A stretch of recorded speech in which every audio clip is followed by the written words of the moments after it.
By the way, in episode 10, I introduced the trap of debt. And I mentioned that when you're trapped in debt, your world turns upside down and every aspect of your life stands to be affected. Today, I progress that conversation by looking at the effects of the trap of debt on your physical health, you the person. Physical health is largely about diet and fitness. Diet is about what you eat, how you eat, when you eat, but most importantly, if you eat. When you're trapped in debt, we do not take it for granted if you eat. You will attend nutritional seminars and write down very interesting notes on how and what you ought to eat. But when you get back home, reality dawns that it's not about the good notes that you wrote, it's about what your pocket can afford. Back in the day while we were in college, those of us who benefited from the government loan, we used to joke when the money would be disbursed and say that the first week of disbursement we had a lot of money and we needed to reduce the money to manageable levels, and therefore we afforded to eat chicken.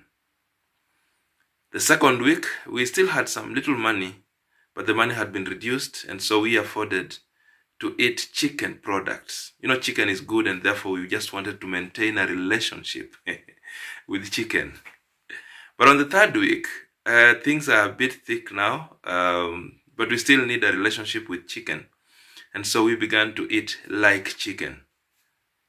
You know the way the kienyeji chicken would scratch the ground and whatever they get is what they eat. When you're trapped in debt, what you get is what you eat. Needless to say, a trapped person is worse than a broke person. While brokenness brings you to the surface, to zero, the trap takes you to the negative. You are broke, but there are people pushing you for their money. When the two meet, the trapped person admires the broke guy and says, I wish I was just broke, with no one chasing me for their money. When you're trapped in debt, your subscription to the gym will be affected. Of course, I agree with you that you do not necessarily need to be in the gym for you to keep fit. You could be jogging on the highways, but I've not stopped imagining you jogging early in the morning with your earphones plugged in and listening to that interesting music. Then suddenly a call pierces through the music and you check your phone and you realize it's that person you owe money, the one you told you would pay the previous day. The interest and the psyche and the energy to jog drops down instantly. You change direction and speed and walk towards home. You and I know how hard it is to start all over again.